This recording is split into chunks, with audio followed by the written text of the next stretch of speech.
Magandang araw po, welcome po sa aking channel, Noob9 TV. Patalasasan po, meron po ba kayong mga properties na napapabayaan or non-performing assets? Plan nyo ibenta, pero wala kayong oras sa pagbenta nito. Kung ito'y pagkakatiwala nyo po sa amin, tawag lang po kayo sa aking numero, usap po tayo, gawin ko po ng video for free. Yes, libre po, wala po kayong babayaran. Tutulungan pa namin kayong mabenta ang inyong property. Kami na po bala sa marketing, sa boosting or paid ads. Even sa tripping, hindi na po kayo mapapagod sa pag-entertain ng mga buyers. Kami na po bala sa lahat. Tawag lang po kayo. Nandito po tayo ngayon sa isang exclusive subdivision dito sa Tagaytay, kung saan meron po tayong bagong video presentation. Isang residential property na 2-story house na may lot area na 240 square meters. May floor area po ito na 286 square meters. May 5 bedrooms, 4 full bathrooms. Ito po'y titulado, buhay po ang may-ari, kaya wala po kayong maging problema sa documentation o sa transfer ng title. Nakabakod na po buong property at meron pong steel gate. Halos hindi po ito natirhan ni owner, gawa ng madalas nasa Amerika po sila. Kaya kung ang interested buyer ay nasa Amerika, mas mapapabilis po ang inyong transaksyon gawa ng nandyan din po sila. Yan po yung garahe na naka-tile flooring at kakasya po ang isang SUV. Yan naman po yung main door at hanggang dito po ay naka-tile flooring. So maganda rin pong gawa ng hangout area dito o lanai. Yan po yung concrete fence at meron pong 1 meter setback paikot ng buong bahay. Yan po yung fasad. So ito po yung owner's built. Kaya hindi po tinipid ni owner ang construction materials. May pagbabago lang sa kanilang plano. Kaya ibebenta na lang po nila ito.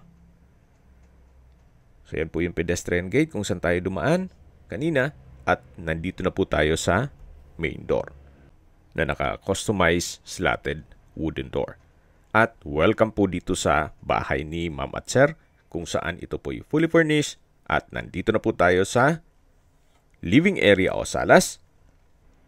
Ito po yung naka-high ceiling, may chandelier, then may furnishings at premium tiles po ang ginamit dito sa flooring. Meron din pong blinds lahat ng window glass.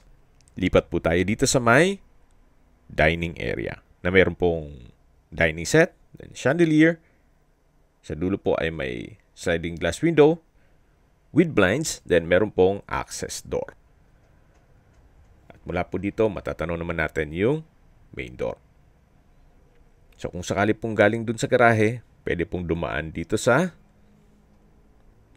access door, papunta dito sa may dining area. Ito naman po yung breakfast nook na kung saan meron pong wooden high chair at meron pong pendant lights. Lipat po tayo dito sa my kitchen na kung saan meron din pong island, then may dalawang high chair, then may crystallite center lamp, tile flooring, then sa dulo po yung kitchen countertop na may stainless sink with faucet, kitchen window, may kitchen drawer at storage ng kitchen utensils.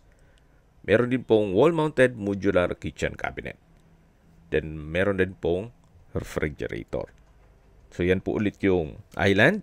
Then dito naman po yung breakfast nook. At matatanaw naman natin yung first bedroom sa dulo. At mamaya po ikutan natin yan. Lipat po muna tayo dito sa may dirty kitchen. Actually, kung malaking pamilya kayo, pwede rin po itong gawing another bedroom.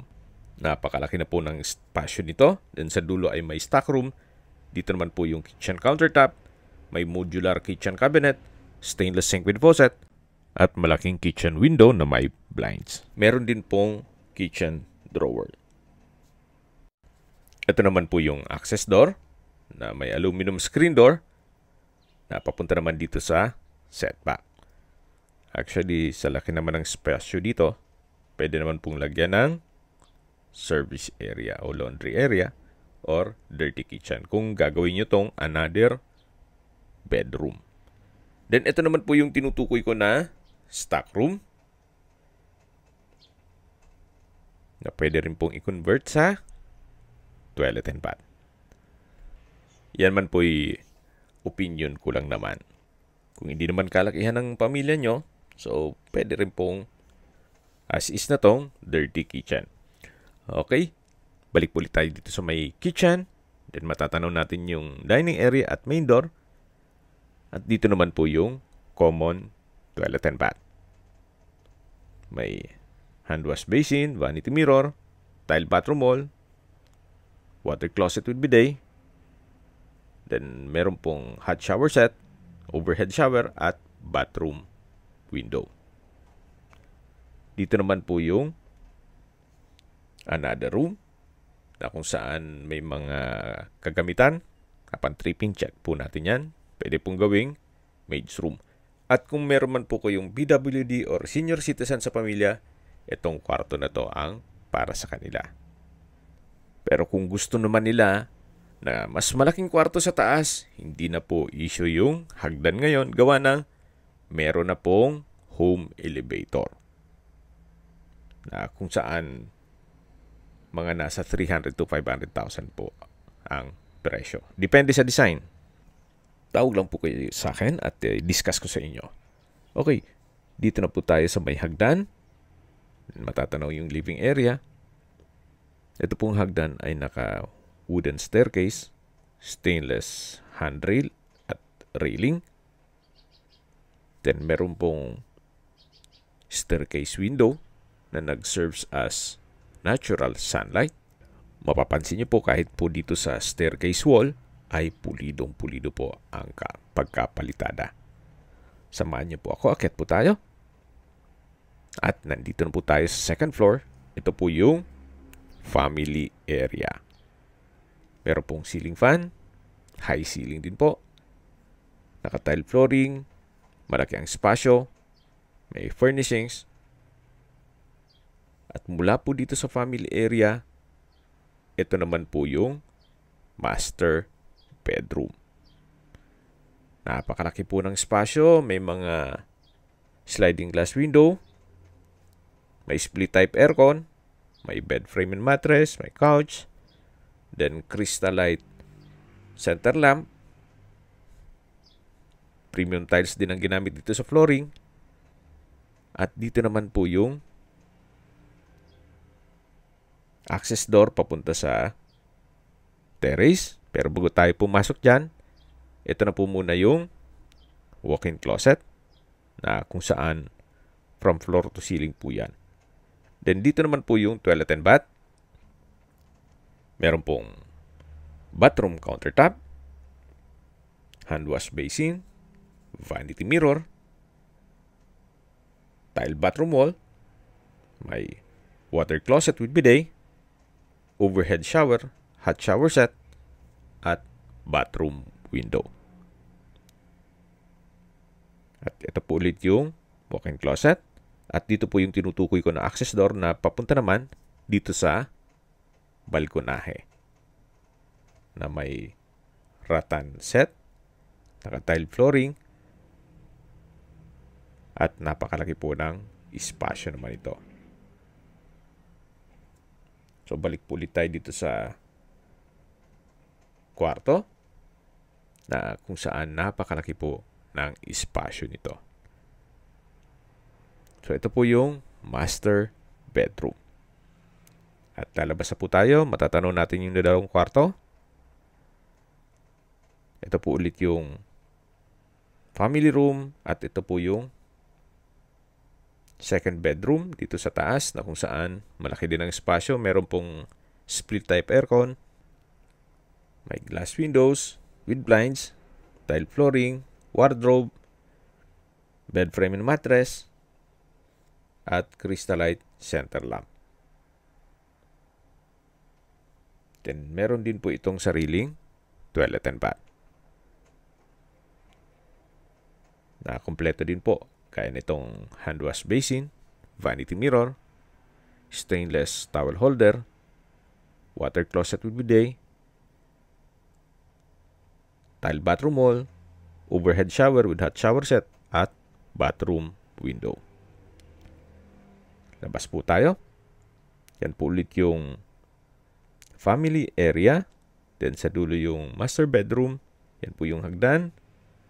Meron pong chandelier. At dito naman po yung third bedroom. Dito sa second floor. Kompleto din po.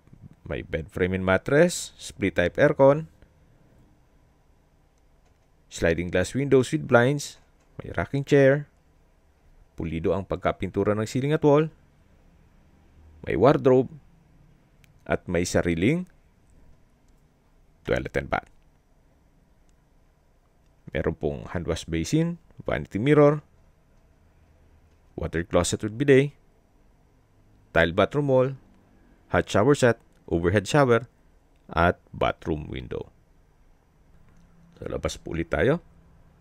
Dito naman po yung linen room or stock room na meron pong wooden shelf.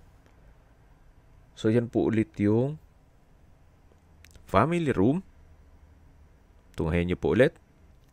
At bababa na po tayo. Ito po yung hagdan o stairs na may customized staircase window.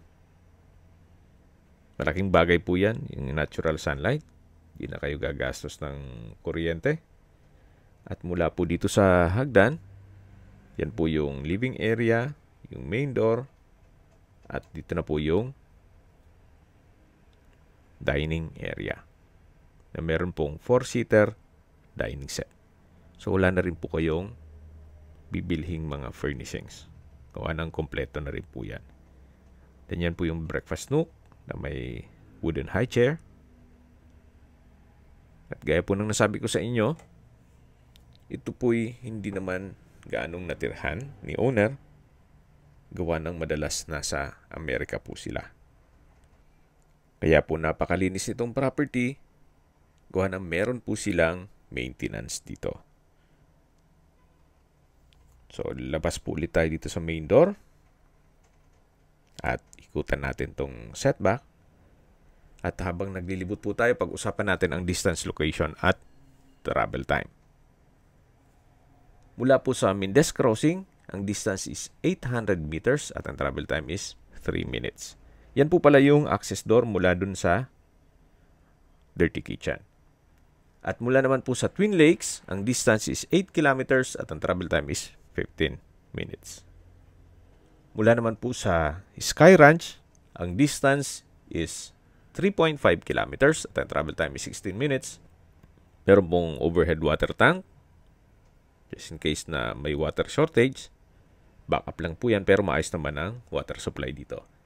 At mula naman po sa Tagaytay Rotonda, ang distance is 7.6 kilometers at ang travel time is 20 minutes. Yan po yung lagi kong binabanggit sa aking video na dapat nyo i-consider sa pagharap ng property, yung meron pong malapit na hospital. Hindi ko naman po sinasabing sakitin kayo. Yan naman po for emergency purpose lang naman. At mula naman po sa Calax Aguinaldo exit, ang distance is 22.9 kilometers at ang travel time is 45 minutes. Ang Calax po ay connecting South Luzon Expressway Skyway all the way to North Luzon Expressway at ibang parte ng Metro Manila. At mula naman po sa Manila Ose Airport, ang distance is 63.4 kilometers at ang travel time is 1 hour and 30 minutes. Okay, recap lang. Ito pong property ay nasa isang exclusive subdivision dito sa Tagaytay na kung saan kompleto po ang amenities gaya ng clubhouse, basketball court, parking playgrounds, swimming pool at marami pong iba. Meron din pong 24-hour security kaya safe na safe po kayo dito. May lot area po ito na 240 square meters at may floor area na 286 square meters. May 5 bedrooms, full bathrooms, then fully furnished. Ito po'y titulado, buhay po ang may-ari, kaya wala po kayong maging problema sa documentation o sa transfer ng title. At updated po ang pamilyar. Binebenta po ito ni owner sa murang halaga para wala na raw ulitan sa presyo. 13.8 million pesos net. At slightly negotiable po. Hindi niya na po tinaasan pa ang presyo para mabenta kaagad.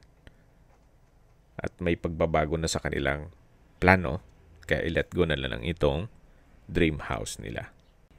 Kung may mga katanungan po kayo, tawag lang po kayo sa aking numero. At sa mga kababayan naman natin nasa ibang bansa, meron po akong WhatsApp, Viber, at Telegram. Same number lang po, 0917-316-3399. Sa mga nagtatanong naman po ng aming Facebook, meron po aming Facebook page na Nov9TV at Facebook Real Video. Meron din pong TikTok at Instagram. May ibang YouTube channel po kami, the Nov9TV channel, Nov9TV Listings, Nov9TV On The Spot, Nov9TV Updates, at Nov9TV House Rental. Sana po naibigyan nyo ang video presentation. Paki-like and subscribe na lang po sa aking channel para ma-update din po kayo sa aking future listings. Kung sakali po hanap nyo yung mas malaking sukat ng lupa, meron din po kami ibang listings na pwede nyong pagpilian. Huwag po kayong mag-atubiling tumawag sa amin. Then, let us know your budget para malaman namin kung anong property pwede naming ilog sa inyo. Sa lahat pong viewers, subscriber at nagtiwala po sa amin, salamat po sa suporta. Ingat po kayo lagi at yung pamilya. Maraming salamat po.